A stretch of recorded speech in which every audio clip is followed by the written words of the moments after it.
Hello दोस्तों, आप सभी का स्वागत है अपने YouTube channel Maurya classes number 1 पर। आज हम लोग पढ़ेंगे क्लास 10th का साइंस यानी कि विज्ञान से हम लोग रसायन शास्त्र केमिस्ट्री, जिसके 25 इंपॉर्टेंट क्वेश्चन मतलब वस्तुनिष्ठ प्रश्न को हम लोग देखेंगे।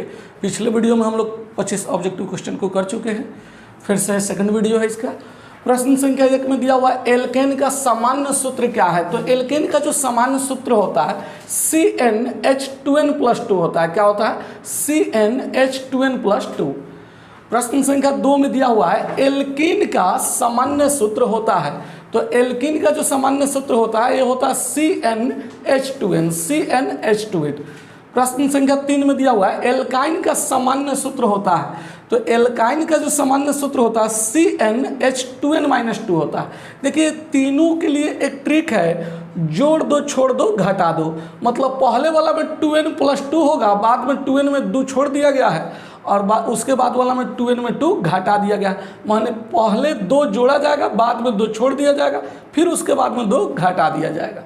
मतलब एल्केन का सूत्र हो गया CnH2n+2, एल्कीन का हो गया CnH2n और एल्काइन का हो गया CnH2n-2। इसका क्रमांक मतलब याद रहना चाहिए। क्या बोलते हैं, एल्केन एल्कीन एल्काइन लगातार आपको याद रहना चाहिए क्रम इसका। प्रश्न संख्या 4 में है बेंजीन का अणुसूत्र है। तो बेंजीन का जो अणुसूत्र होता है C6H6 होता है। प्रश्न संख्या 5 में दिया हुआ प्राकृतिक रबर किसका बहुलक है। तो प्राकृतिक रबर जो बहुलक होता है आइसोप्रीन का होता है। क्या होता है? आइसोप्रीन का बहुलक होता है प्राकृतिक रबर।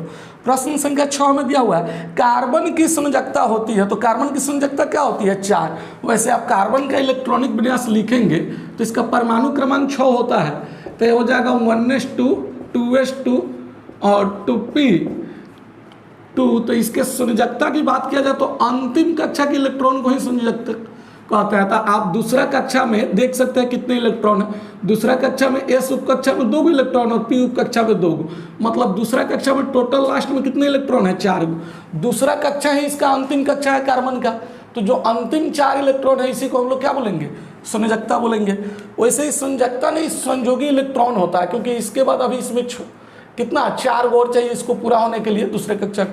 तो ये संयोजकता नहीं संयोगी इलेक्ट्रॉन भी इसका 4 होगा और संयोजकता भी 4 होगा।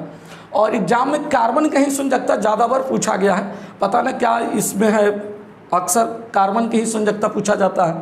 प्रश्न 7 में दिया हुआ फ्लोरीन किसका अपरूप है। तो फ्लोरीन जो होता है एक कार्बन का अपरूप होता है। किसका अपरूप होता है? कार्बन का। वैसे कार्बन के 2 अपरूप और होते हैं, 2 मुख्य अपरूप, जिसको हीरा और ग्रेफाइट बोलते हैं।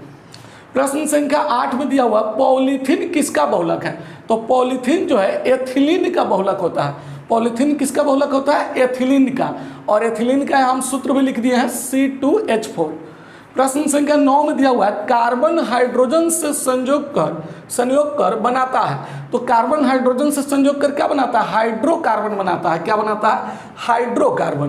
प्रश्न संख्या 10 में दिया हुआ जीवन शक्ति के सिद्धांत का प्रतिपादन किसने किया था। ये ओहलर ने किया था। जीवन शक्ति का सिद्धांत का प्रतिपादन किसने किया? ओहलर ने किया था।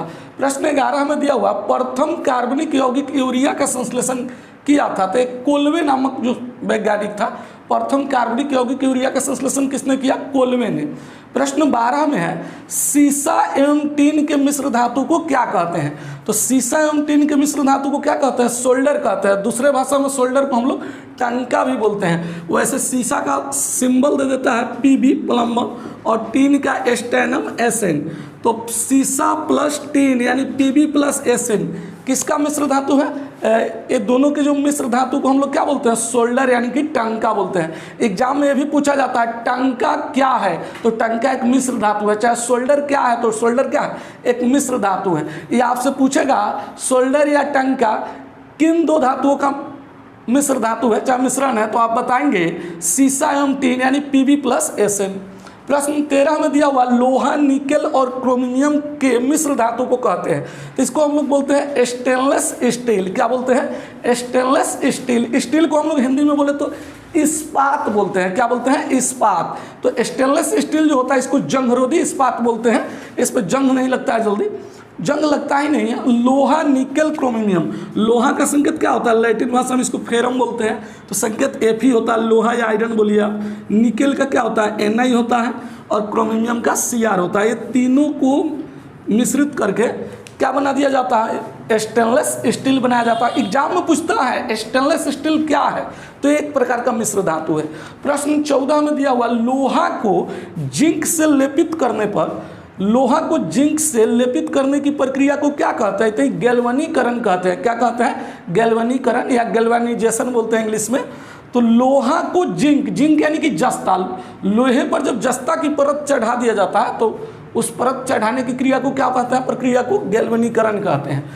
प्रश्न संख्या 15 देख लेते हैं। 15 में दिया हुआ, पीतल किसका मिश्र धातु है, तो पीतल जो है तांबा और जस्ता का मिश्र धातु होता है। जस्ता यानी कि जिंक, तांबा का सूत्र क्या होता है, Cu होता है, जिसको हम लोग कॉपर बोलते हैं, क्यूप्रम इसका लैटिन नाम होता है, और जस्ता को हम लोग Zn यानी जिंक।